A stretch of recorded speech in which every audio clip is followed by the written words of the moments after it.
பொதுமக்களுக்கு சொல்ல வேண்டியது என்னென்னா, இந்த மாதிரி வெயில் காலத்தில் என்ன செய்யணும் என்ன செய்யக்கூடாது, அதில் குறிப்பாக நம்ம வந்து 12லேருந்து 3 மணி அளவில் நம்ம வெயிலில் போவதை தவிர்க்க வேண்டும். அதை வந்து முடிஞ்ச அளவுக்கு தவிர்க்கணும். அதே மாதிரி வெயிலில் வேலை பண்ணக்கூடிய ஒரு கட்டாயம் ஏற்பட்டால் அந்த மாதிரி நேரத்தில் முடிந்த அளவுக்கு நேரில் இருக்கணும். இல்லையா தலையை கவர் பண்ணி துணியை வச்சு கவர் பண்ணிக்கலாம்.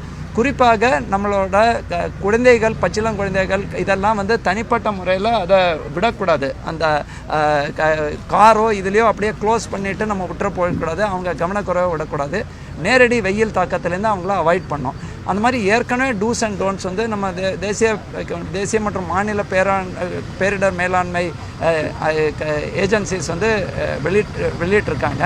இந்த நிலையில தான் நம்ம வந்து இந்த இடத்தை பார்வையிட்டோம். குறிப்பாக இந்த மாதிரி பொது இடங்களில் ஏற்கனவே நம்மளோட மருத்துவமனைகளை பொறுத்தவரை அரசு மருத்துவமனை அனைத்திலும் இந்த வெயிலுக்கான நோய் வரும்பொழுது என்னென்ன மாதிரி ட்ரீட்மெண்ட்டோ அது அனைத்தும் அவைலபிளாக இருக்குது. அதில் சென்னை மாநகராட்சி சார்பில் நம்மளோட 140 PHCs, 140 health and wellness centres, 16 community health சென்டர்ஸ்ன்னு சொல்லக்கூடிய இடங்கள், அதே மாதிரி 4 நம்மளோட மற்ற இதர மேட்டர்னிட்டி ஹாஸ்பிட்டல் மற்றும் CDHல இந்த வசதிகள் இருக்குது.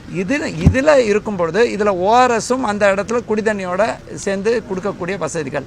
வெயிலில் போனால் ஜென்ரலி என்னன்னா நம்ம அவாய்ட் பண்ணும்போது தலை சுற்றல், தலைவலி, அதே மாதிரி திடம்னு டீஹைட்ரேஷனை அவாய்ட் பண்ணணும். தண்ணி நம்ம உடம்புலேருந்து போகக்கூடியதை அவாய்ட் பண்ணணும். ஏன்னா வேர்வேலை அதே மாதிரி உப்பு தண்ணி போகிறதுனால தான் ஓஆர்எஸ்.